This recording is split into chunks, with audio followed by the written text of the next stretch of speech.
بسم اللہ الرحمن الرحیم۔ السلام علیکم ورحمۃ اللہ وبرکاتہ۔ معزز سامعین، آج ہم آپ کو بتائیں گے کہ رزق میں کشادگی کے لیے کون سی دعائیں مانگنی چاہیے۔ تو رزق کی تنگی پر ایک بار مفتی محمد شفیع صاحب رحمۃ اللہ علیہ نے فرمایا کہ یہ انبیاء کی سنت ہے، یعنی رزق جتنا مقدر میں ہوتا ہے اتنا ہی ملتا ہے، یعنی جتنا رزق انسان کے مقدر میں لکھ دیا گیا ہے اتنا ہی اس کو ملے گا، اور اس کو بڑھانے کے لیے کوئی خاص وظیفہ مقرر نہیں کیا گیا۔ ہاں، بلکہ اللہ تعالیٰ سے دعا مانگنی چاہیے۔ دعا مانگنے سے اللہ تعالیٰ جو ہے وہ سکون دیتے ہیں۔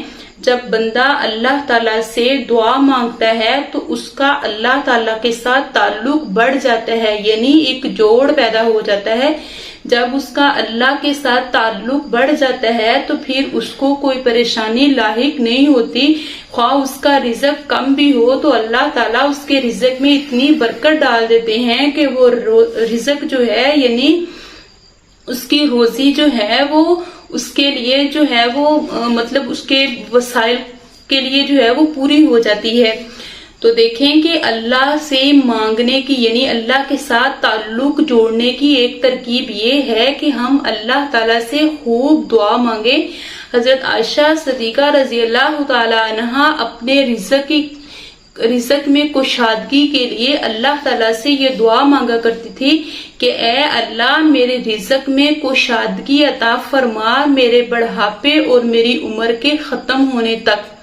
اور دوسری دعا یہ فرماتی تھیں کہ اے اللہ، تو اپنی طرف سے ہم پر برکتیں، رحمتیں، فضل اور اپنے دیے ہوئے رزق میں ہمارے لیے فراغت اور فراخی نصیب فرما۔